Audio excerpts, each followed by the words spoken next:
Olá a todos, muito boa tarde. Quem já estiver conosco, seja muito bem-vindo. Podem chegar nessa tarde maravilhosa de domingo.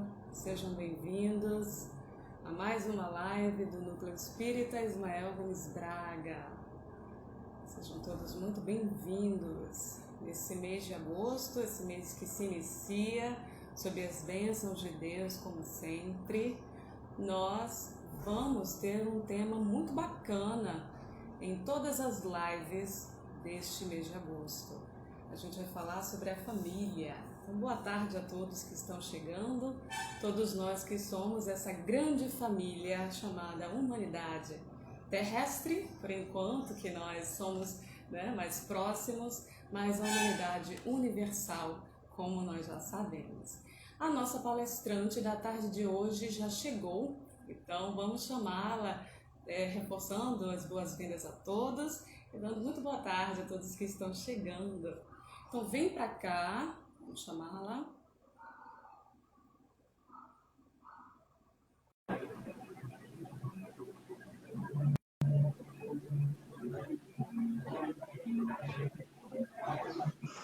Boa tarde. Já está conosco. Boa tarde, Patrícia Freitas. Tudo bem?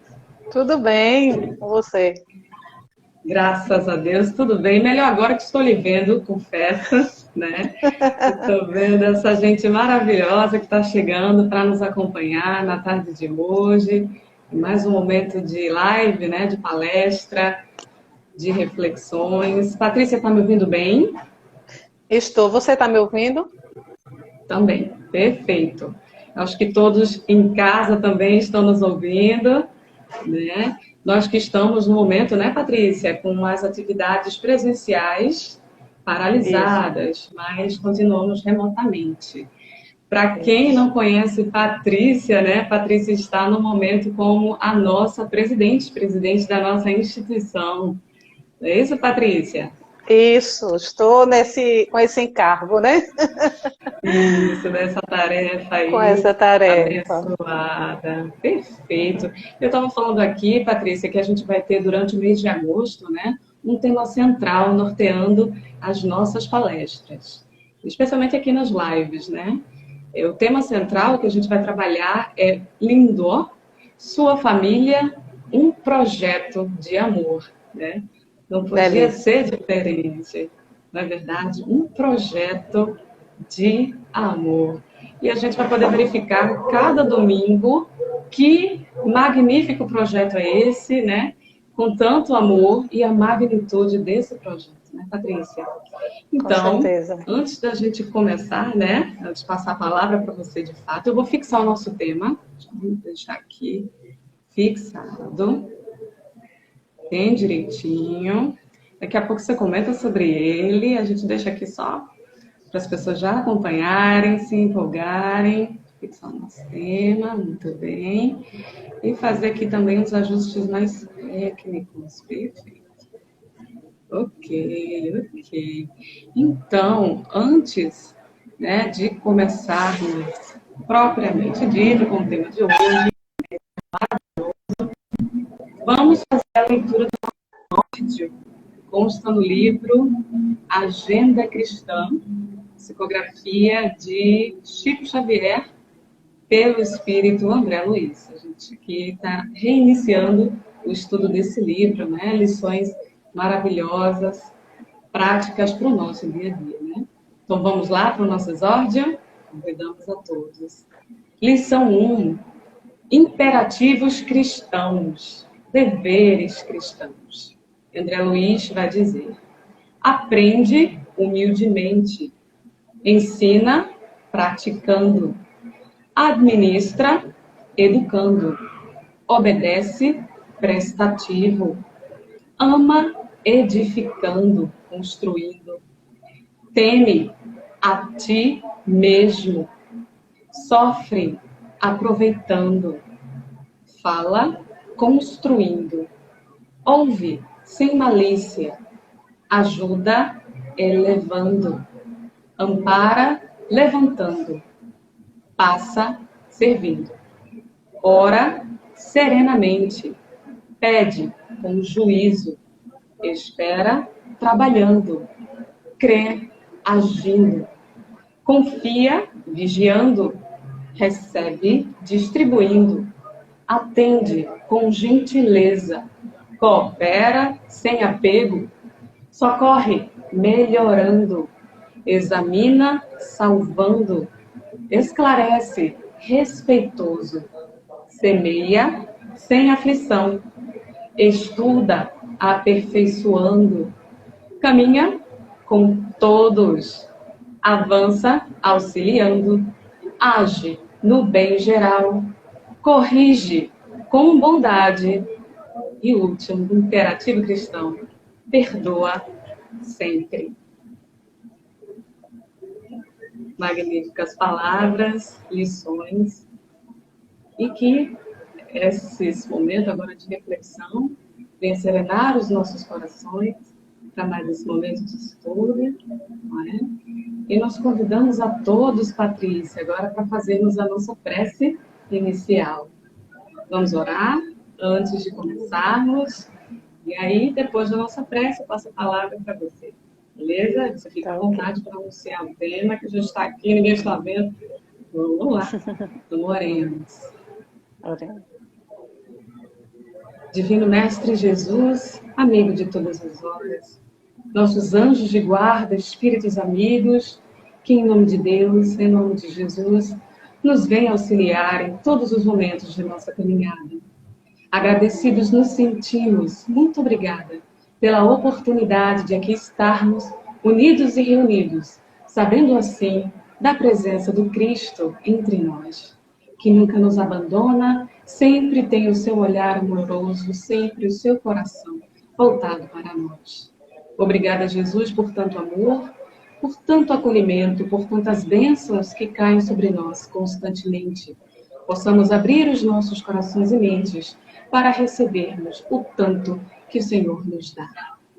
Ilumina-nos a todos e, em especial, os nossos irmãos que mais sofrem neste momento. Seja por qual for a razão, o motivo, Senhor, que eles recebam, possam sentir o teu abraço e as infinitas bênçãos que recaem sobre eles constantemente. Obrigada, Jesus, por mais um momento. Te pedimos luz para o nosso discernimento, Senhor, e muita luz para a nossa palestrante na tarde de hoje. Que assim seja. Muito bem, Patrícia. Obrigada pela sua presença aqui. Eu que agradeço. Eu que agradeço. Para fazer suas considerações, iniciar a sua fala na tarde de hoje.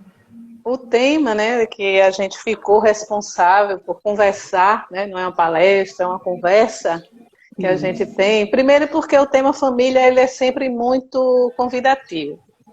Eu, particularmente, tenho uma quedinha pelo tema.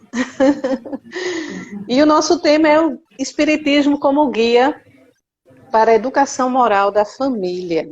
Eu queria começar, Isadora, com uma frase de Cecília Rocha, que foi uma grande trabalhadora da Federação Espírita Brasileira, dedicou-se a vida inteira à causa do Espiritismo, em especial da evangelização, da infância, da juventude e da família. E ela nos diz o seguinte: a evangelização dos lares inaugurará para o mundo a era da redenção. Então a gente já começa refletindo, né, sobre esse grande papel que as famílias possuem para que o mundo se regenere. E nós percebemos toda a crise que a sociedade tem vivido atualmente, né, fruto do egoísmo. Esse mal que é a causa de todos os outros males. Ele é que fomenta tudo que há de desequilíbrio na nossa sociedade e nas famílias não poderia ser diferente, né? Então, o foco, o objetivo nosso, enquanto espíritas, enquanto cristãos, de uma forma geral, é destruir o egoísmo, né? Transformar esse sentimento tão negativo em algo positivo para a nossa sociedade. E aí a a gente precisa compreender qual é a visão que o Espiritismo tem da família. Porque, de um lado, nós temos um grupo de pessoas que dizem que a família vai acabar, né, que a família é uma instituição falida, que a família já perdeu o seu espaço, que seria muito melhor que não houvesse. Então, há toda uma linha de pensamento equivocada, muito materialista, muito ligada aos prazeres do mundo, que vem na família uma instituição falida. E Allan Kardec, lá na pergunta 774 do Livro dos Espíritos, questiona o seguinte: há pessoas que, do fato dos animais, depois de terem seus bebês, abandonarem suas crias, argumentam que com os homens também deveria ser assim. E aí, os espíritos, né, respondem para Allan Kardec que o destino dos animais ele é do destino dos homens. Porque há em nós algo mais além das necessidades físicas. Há a necessidade de progredir. Então, se os próprios animais estão submetidos a uma lei de progresso, né, nós, humanos, espíritos, e essa necessidade de progresso para a humanidade, ela é essencial. Ela é ponto essencial para que a gente possa encontrar a verdadeira felicidade. E aí os espíritos continuam nessa resposta a Kardec. Os laços sociais são necessários ao progresso. E os de família, mais apertado, tornam os laços sociais. Eis porque constitui uma lei da natureza. Ou seja, família, gente, é lei da natureza, é lei de Deus. Não é um acaso, não foi uma invenção dos homens, não é uma instituição criada pelos homens. Foi estabelecida pelo nosso Pai Maior. E eles dizem mais, os espíritos respondendo a essa pergunta. Quis Deus que dessa forma os homens aprendessem a se amar como irmãos. Então a gente já vê aí a visão que o Espiritismo nos traz sobre essa instituição chamada família. Né? Faz parte das leis de Deus e tem por objetivo que a gente aprenda a se amar como irmãos. E aí Kardec, que não era de se convencer com uma única resposta, né? Ele vai mais uma vez na pergunta 775, como que para confirmar a resposta, ele questiona os espíritos. E qual seria para a sociedade o resultado do relaxamento dos laços familiares? E os espíritos respondem com uma pergunta muito clara, muito simples. Um agravamento do egoísmo. Por quê? Porque é em família que a gente aprende a viver como irmãos. E Joana de Ângeles nos diz no seu livro Constelação Familiar, o seguinte, que a família é a base fundamental sobre a qual se ergue o imenso edifício da sociedade. Toda vez que a família se enfraquece, a sociedade experimenta conflitos, abalada nas suas estruturas. Então, por aí nós vemos qual é a visão que o Espiritismo traz para nós do laço familiar. Do que é essa família, essa instituição. E aqueles que equivocadamente acreditam que a instituição familiar está falida, ainda não compreenderam a dimensão espiritual dessa instituição para a humanidade. Sem a instituição familiar, a sociedade se desestrutura, se desequilibra. Assim como todos os males que existem em sociedade, de uma forma geral, têm sua origem nas famílias desestruturadas, nas famílias desequilibradas. Então é por isso que o Espiritismo ele enfatiza que a família é uma instituição divina. É o principal polo educador do homem. Mas aí a gente vem pensando, qual é a missão dessa família? Qual é a missão daqueles que constituem as famílias? Qual é a missão dos pais, das mães, né? Daqueles que estão ali no ambiente familiar, como os adultos, né? Da instituição? E a gente vai mais uma vez, Isadora, e todos que estão participando conosco, lá para o Livro dos Espíritos, no capítulo 10, Ocupações e Missões dos Espíritos, pergunta 582. A paternidade, e aí entendam paternidade e maternidade, né? Pode ser considerada como missão? É uma pergunta, né? Kardec foi a fundo aí nessa questão. E os Espíritos nos dizem, sem dúvida, que é uma verdadeira missão. Sem dúvida. Então, nós já percebemos a responsabilidade que recai sobre os pais ao constituírem uma família. Sobre o casal, né? Sobre aqueles que se unem para constituir uma família, em suas variadas configurações. Não é? As famílias hoje possuem configurações diversas, em todos os formatos. Não importa a configuração que ela tenha, ela sempre é um projeto de Deus. Sempre a família é um projeto de Deus. E os Espíritos dizem que é sim uma missão a paternidade. Que é sim. E é, ao mesmo tempo, resposta ainda dos Espíritos, um grandíssimo dever, que envolve, mais do que o homem pensa, a sua responsabilidade quanto ao futuro. Vejam como é profunda e importante e grave a missão que nós assumimos perante o mundo, perante a sociedade, perante o futuro, ao constituirmos uma família. É uma missão, mas é também um dever. Interessante, né? Cabeça profunda. Muito. Isso, né? E a resposta não para por aí não, viu? Eles ainda dizem o seguinte: Deus colocou os filhos sob a tutela dos pais, a fim de que estes o dirijam pela senda do bem. E lhes facilitou a tarefa, dando ao filho uma organização fraca e delicada, que o torna propício a todas as impressões. Vejamos como o Criador, ele é bondade, misericórdia. É uma missão, é um dever, né? Deus colocou os filhos sobre a tutela dos pais para que a gente possa direcionar esses espíritos ao caminho do bem. Mas aí a gente poderia se perguntar, como eu faço isso, meu Deus? Como é que eu vou conseguir educar uma criança para o caminho do bem?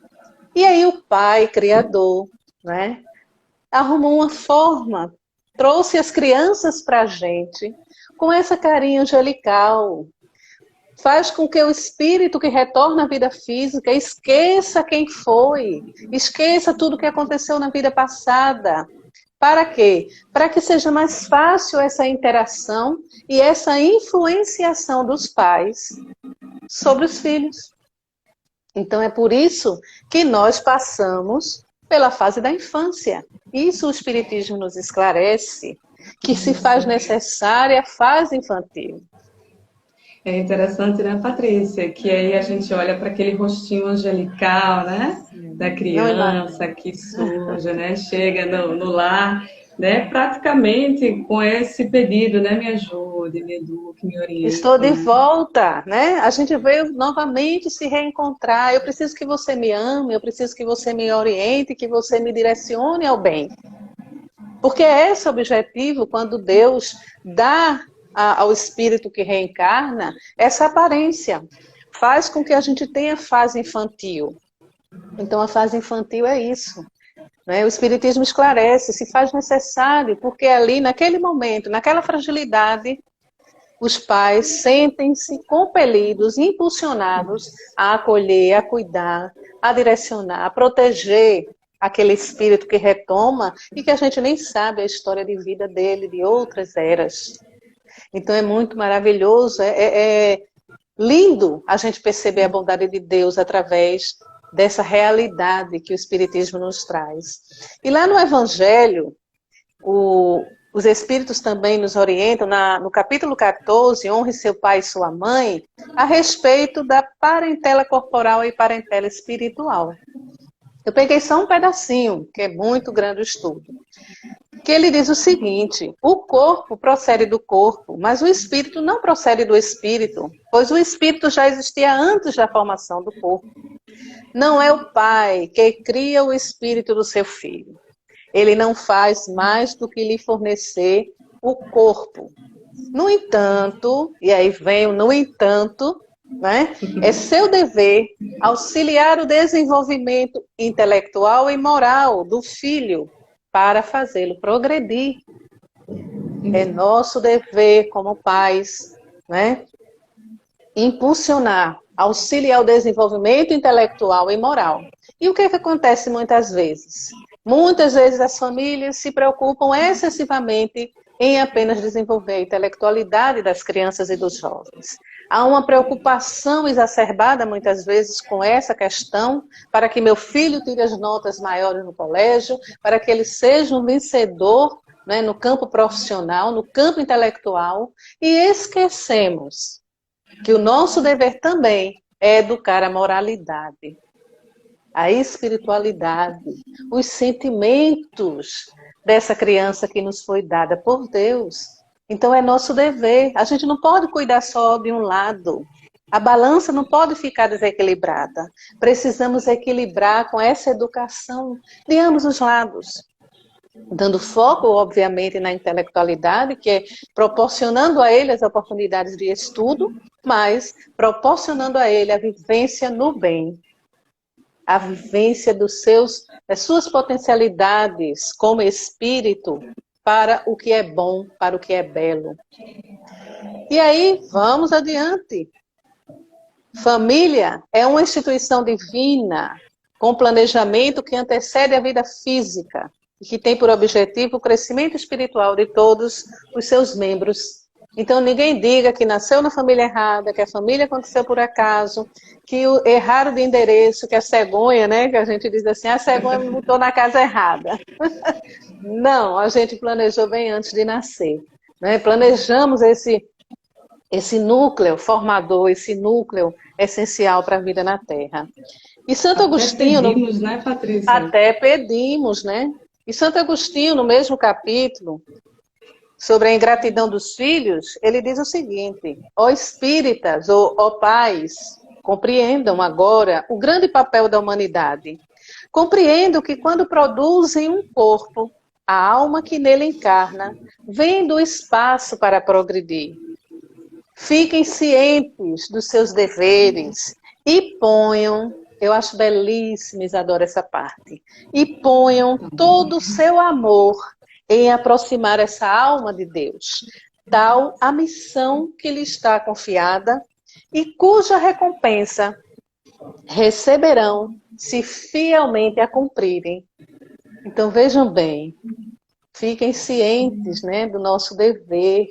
Os cuidados, Santo Agostinho continua, e a educação que nós dermos a esses nossos filhos, o auxiliarão no seu aperfeiçoamento e no seu bem-estar futuro.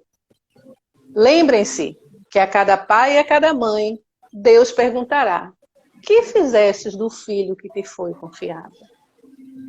E Santo Agostinho, ele continua dizendo: vocês irão chorar as consequências se foram negligentes na tarefa que lhe foi confiada, na missão que lhe foi confiada. E essas lágrimas serão justamente de ver o nosso filho em situações de dor e sofrimento pelas as escolhas equivocadas.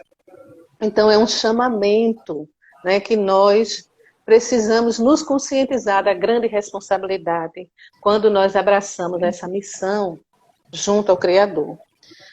Mas aí, Isadora, nós temos uma questão. Como é que a gente faz faz isso. Como é que a gente pode exercer essa missão, né? O que é que eu tenho que fazer? A princípio, Diga. A princípio pode assustar, né? A gente fala, nossa, quanta responsabilidade, né? Quantos deveres. E aí você vem com essa proposta justamente para acalmar os corações, né? Que você vai falar agora, né? Como é que eu posso fazer, então, para ser bem-sucedido nisso? Não ter que chorar, né? Por não ter feito. Criança não vem com manual, dizem, né?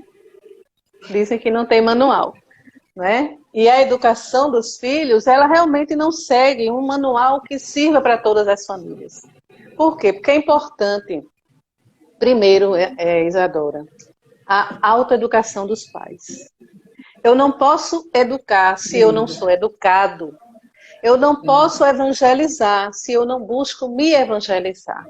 Então, como eu vou falar sobre seguir o bom caminho se eu que sou o adulto, o responsável, aquele que recebeu a missão, não sigo esse caminho? E Joana de Ângeles, no livro, mais uma vez, Constelação Familiar, ela diz uma coisa muito interessante. Desde que nasce um filho, os pais são convidados pela vida a uma mudança de objetivo existencial. Então, o primeiro ponto é, se você decidiu ter filhos, se você decidiu constituir família, você não pode mais levar a vida de antes, de solteiro, de quem não tem um compromisso. A partir do momento que você constitui uma família, nós precisamos mudar os nossos objetivos de vida. Nós não seremos mais os mesmos. A nossa vida não vai ter mais a mesma direção. O direcionamento agora é para o crescimento moral do grupo familiar. Não apenas dos filhos, mas do casal, da relação ali daquela família, daquelas pessoas que vieram ao mundo, que se comprometeram mutuamente em se auxiliarem para evoluírem. Então é necessário, como diz Joana, uma mudança de objetivo. É por isso que a gente precisa refletir bastante sobre como estamos agindo, como está sendo a nossa atuação enquanto pai, enquanto mãe. Será que eu estou renunciando a essa minha tarefa, essa minha missão, apenas pensando nos meus prazeres individuais? Será que o meu desejo de crescimento intelectual está se sobrepondo à minha missão como pai e mãe? Será que eu estou renegando a terceiros a tarefa que é minha? Precisamos pensar. Então é preciso que haja uma autoeducação dos pais, dos responsáveis por educar as crianças. E essa autoeducação passa pelo autoconhecimento. Ninguém se educa se não se conhece. Ninguém melhora se não se conhece, se não identifica aqueles pontos em si mesmo que precisam ser melhorados. Então é necessário que haja humildade. Né? E, Patrícia, eu não sei. Tem que saber o que quer, né? Tem que saber que é isso que eu quero. Quero formar uma família. E a partir daí, né? Vem com toda... Isso. Então, humildade, coragem. A gente vai precisar de coragem. Todos nós precisamos de coragem na família. Verdade para reconhecer quando errar. Dar um passo atrás. Rever as próprias atitudes. Em relação à educação dos seus filhos, em relação das nossas atitudes no ambiente familiar, a criação ou a instituição de um ambiente familiar é uma proposta de mudança para todo mundo. Eu não posso querer impor para os meus filhos atitudes que eu não estou me esforçando para ter. E a gente pode pensar, meu Deus, então eu não vou ser pai e mãe nunca porque eu não sou perfeito. De jeito nenhum. É na nossa imperfeição que a gente vai crescendo, porque a gente precisa ser verdadeiro com os nossos filhos, mostrando para eles que estamos nos esforçando para ser melhores. O que não pode é jogar sobre as crianças e os jovens a grande carga da nossa imperfeição, a grande carga dos nossos desequilíbrios emocionais, psicológicos e espirituais. Então, para que a gente possa exercer o nosso papel como educador, já que nós assumimos perante Deus, nós não assumimos diante de ninguém, Deus, o papel de missionários, de educadores do coração, de educadores dos espíritos que ele confiou a todos nós. Então, primeira coisa é a autoeducação dos pais, né? Isso é tão... Tem tanto exemplo. Às vezes o pai diz assim, né? A gente via muito isso no passado. O pai fumando, não quero você fumando. Ora, mas qual é o exemplo que eu tenho na minha casa? É o senhor, meu pai, que faz isso. Então, a criança pode ter tia, tio, professores maravilhosos, evangelizadores dedicadíssimos, mas o espelho de referência dele sempre será a família. Sempre será o pai, a mãe, aquele que cuida dele. Então, é necessário que a gente se eduque. E a proposta do Espiritismo é essa, Isadora. É a educação do ser.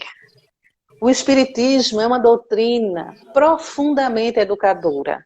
Ela não veio trazer fenômenos, ela veio educar o homem para se conhecer, para olhar para dentro de si, para se relacionar com Deus, para se relacionar com o próximo. Essa é a proposta da doutrina espírita. Então, o Espiritismo ele veio ao mundo para que o homem possa educar-se moralmente. E para isso ele tem uma bandeira, o Evangelho de Jesus. Essa é a bandeira do Espiritismo, porque ele é o Evangelho redivivo. Ele traz o cristianismo em toda a sua simplicidade. E o cristianismo não se aplica da porta de casa para fora. O cristianismo, ele não está para a gente fazer caridade para as pessoas da rua apenas, sem que haja um início dessa prática de caridade dentro do ambiente familiar. Como eu posso abraçar alguém caído na rua e levantá-lo, se dentro do meu lar, o meu filho vive dentro do quarto uma solidão, pensa em suicídio, sente-se uma criatura diferente do resto do mundo e eu não percebo a dor daquele espírito que retornou com tão graves problemas emocionais e muitas vezes provocados por mim em outras existências.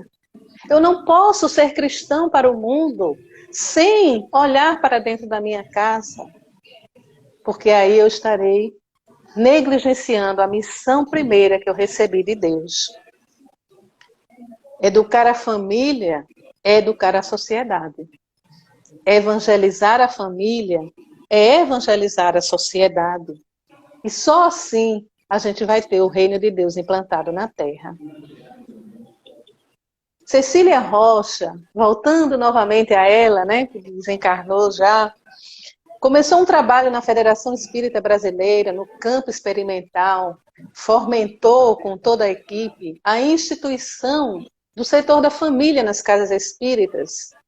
E aí eu peguei algumas dicas, né, desse grupo, dessa equipe, que eu achei muito pertinente para a gente poder comentar, que foi o embasamento para a atividade, ou seja, a proposta para a evangelização da família.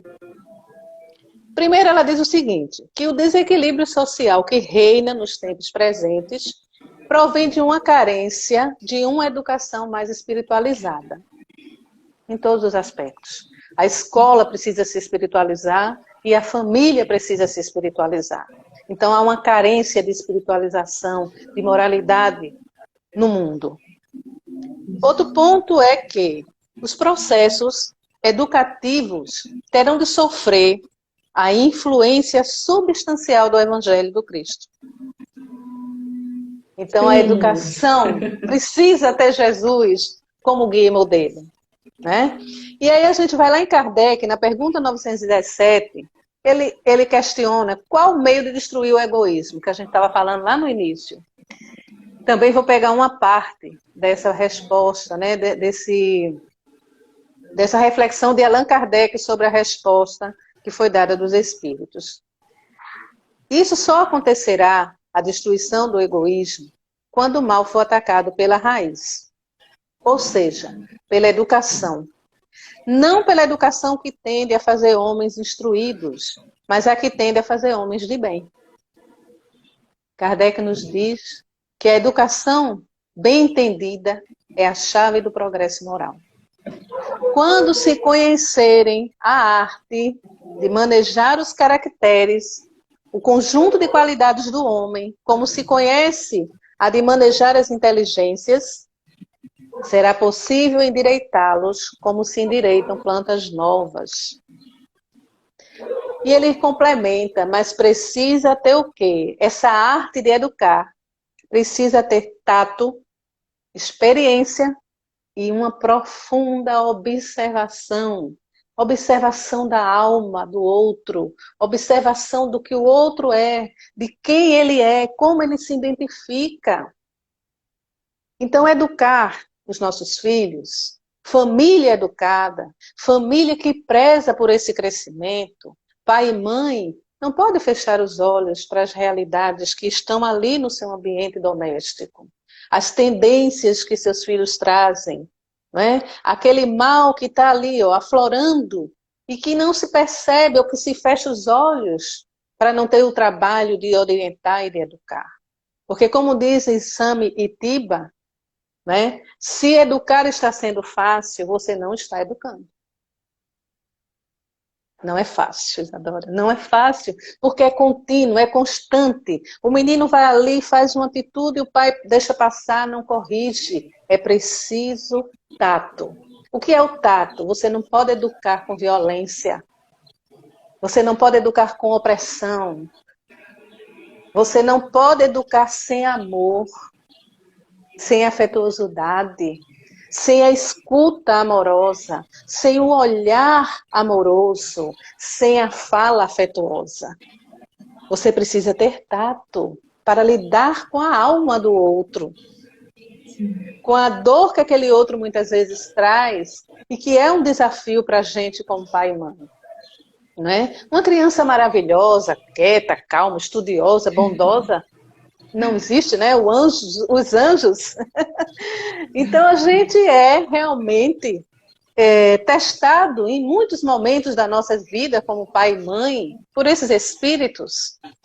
Então precisamos ter tato, experiência, ou seja, se aprofundar nas questões familiares, buscar ajuda quando perceber que sozinho não está conseguindo, não é vergonha pedir ajuda. Muito importante, Né? Perfeito.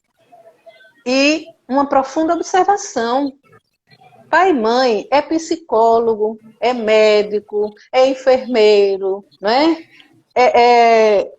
É aquele guia espiritual. Por quê? Porque a família é uma escola, é um hospital e é uma oficina de trabalho. Então a gente precisa conhecer essa arte de educar. Isso Kardec nos pede, né? Continuando com Cecília Rocha, ela diz o seguinte: como complemento indispensável à evangelização dos lares, impõe-se a educação evangélica das gerações novas. Então não adianta, eu vou para o centro, eu assisto às reuniões, mas eu não me preocupo em levar meus filhos para a evangelização. Eu não faço o evangelho no lar, com a minha família, né? Eu não educo os meus filhos, eu não educo a minha família para esse momento tão importante, que é o evangelho no lar.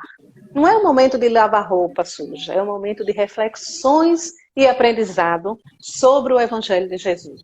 Como aquilo pode ser aplicado no dia a dia da família, como é que a gente pode exemplificar, como é que a gente pode botar em prática. Então, os pais precisam, sim, se preocupar.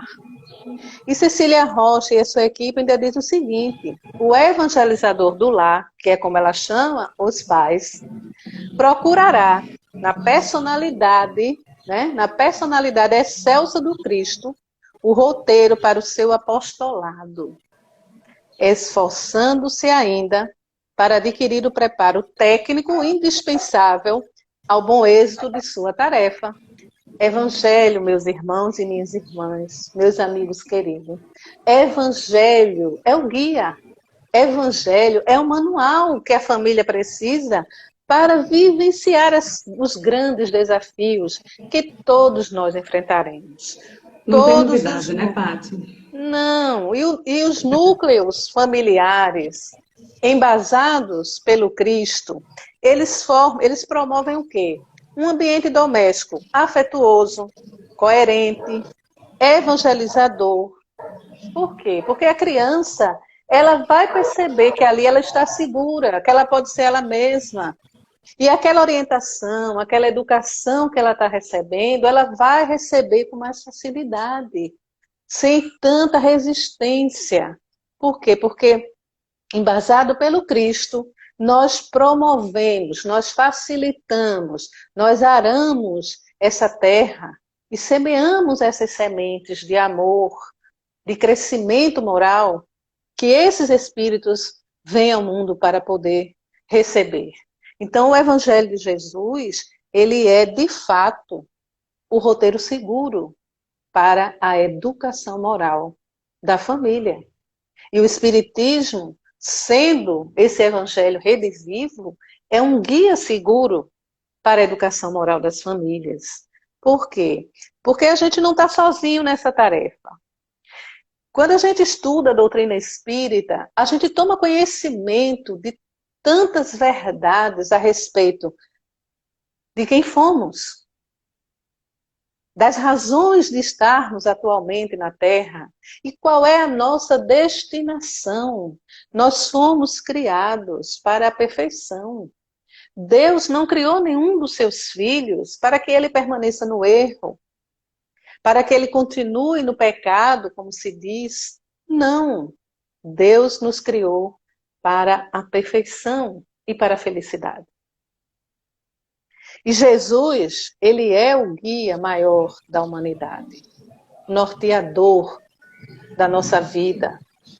E é o seu evangelho, né, que embasa a doutrina espírita. O espiritismo sem Jesus seria uma doutrina só de intelectualização.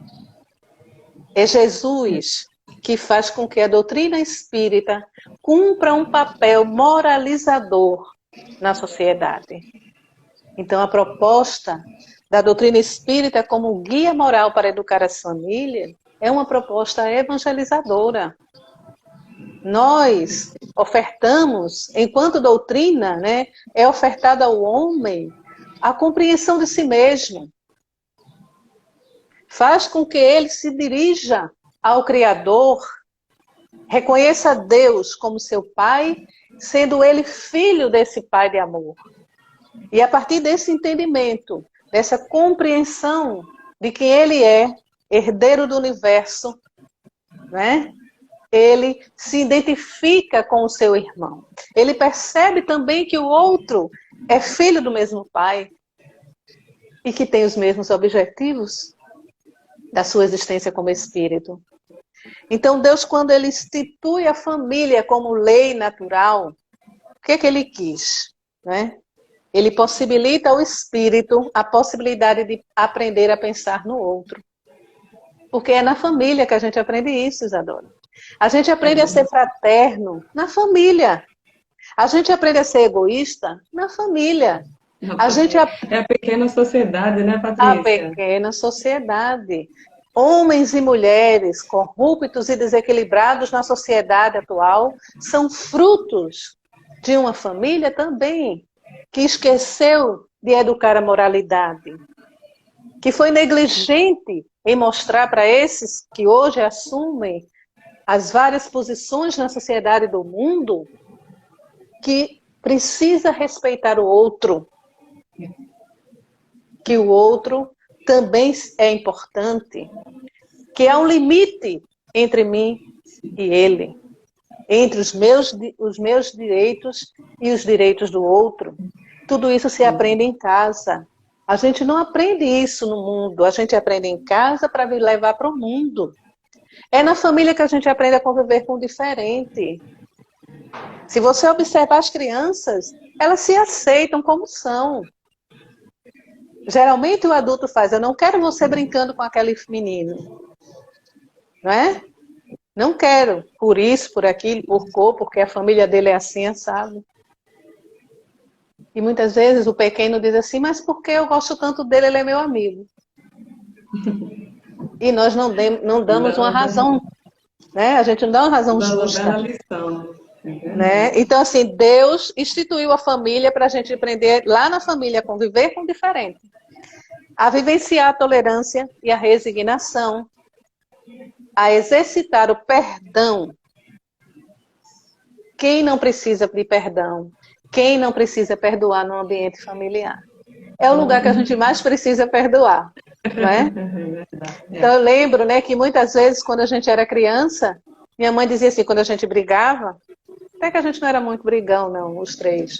Mas quando a gente brigava, vá lá, abraça seu irmão, sua irmã, dê um beijo, né? Peça perdão. Então, veja, era uma forma de educar, né? Para o perdão.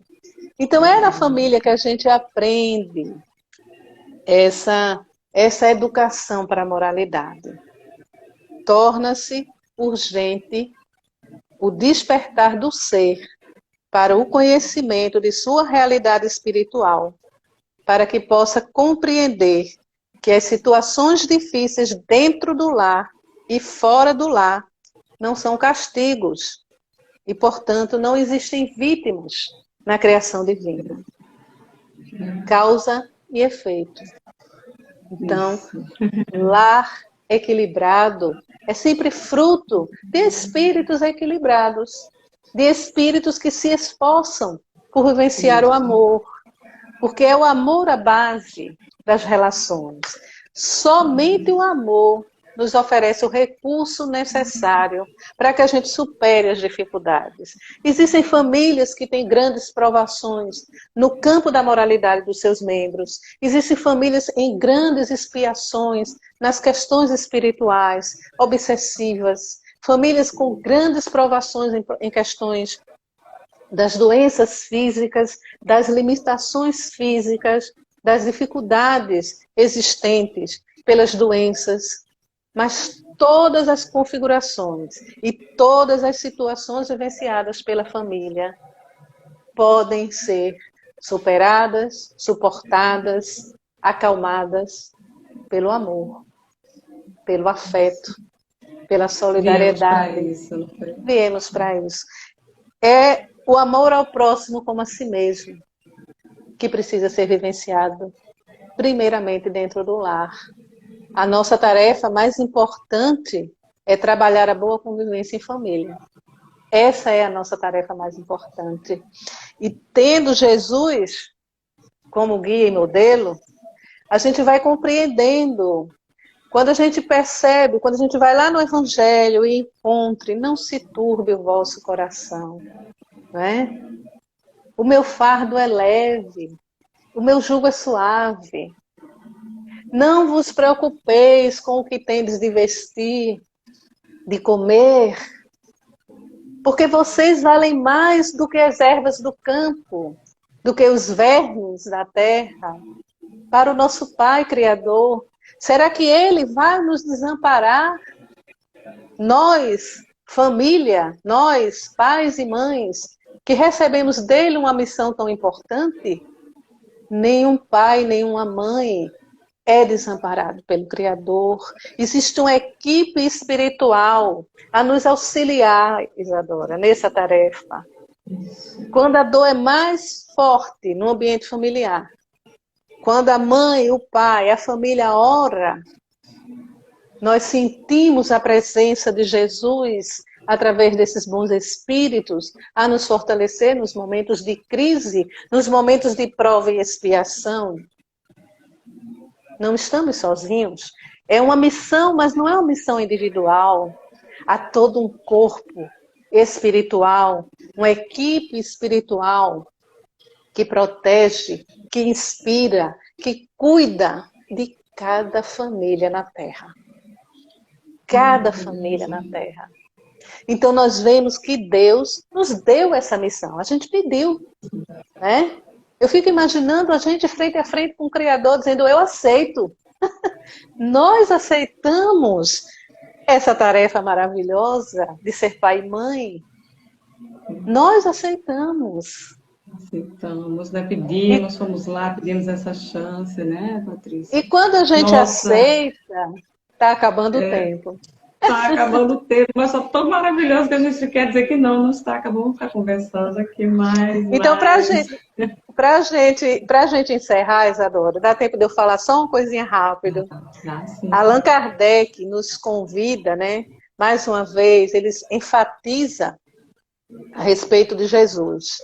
Lá no Evangelho, na introdução do Evangelho, Kardec nos diz o seguinte: diante desse código divino, que é o Evangelho, inclinam-se os próprios incrédulos. E ele diz o seguinte: o ensino moral de Jesus constitui uma regra de conduta que abrange todas as circunstâncias da vida pública ou privada, os preceitos de todas as relações sociais baseados na mais rigorosa justiça. E é, enfim, e acima de tudo, o caminho infalível da felicidade futura do homem. Então é Kardec nos falando que Jesus é o caminho, a verdade e a vida para que as famílias vivam em paz. Então que o amor de Deus nos fortaleça, que nós possamos continuar firmes nesse objetivo maior de evangelizar os nossos lares. Não desistam, não desanimem. Jesus está com todos nós. Fiquem na paz. Ai, Patrícia, muito obrigada. A gente se Eu que emociona agradeço. muito. Eu que agradeço. A gente se emociona muito com as suas palavras, né? Com todo o estudo que você fez e trouxe para a gente hoje, né? Trazendo Jesus Cristo como, né, o principal educador de todos nós. E esse objetivo, né, da doutrina espírita, que é justamente de nos transformar, nos educar para uma felicidade, para uma sociedade melhor. Nos resta aqui o agradecimento imenso, né, infinito, e que sigamos aí, né? Sigamos o mestre. Agora. Sigamos Isso. o mestre.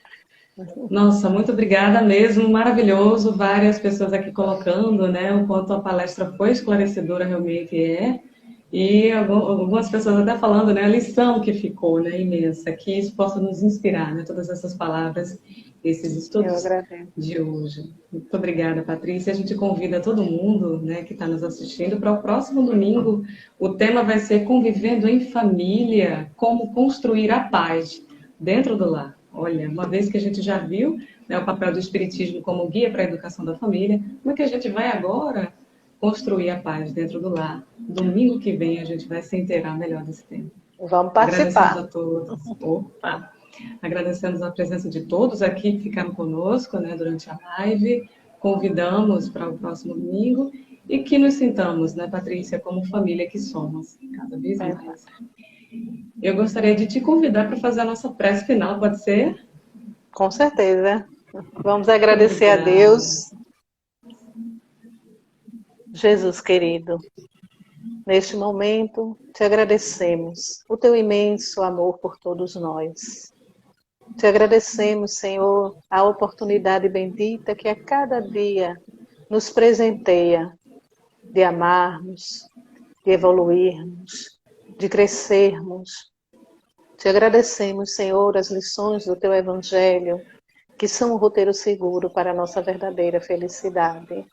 Sustenta-nos, Senhor, nos momentos difíceis. Alivia as dores dos nossos irmãos. Abençoa todos os lares, a todas as famílias, para que cresçam em amor e espiritualidade. Que a tua paz esteja conosco, hoje e por todo sempre. Assim seja. Assim seja. Patrícia, muito obrigada mais uma vez. Obrigada, eu. Um beijo para você. Beijos. Até a próxima, então, gente. Fiquem com Deus. Até já. Tchau, tchau.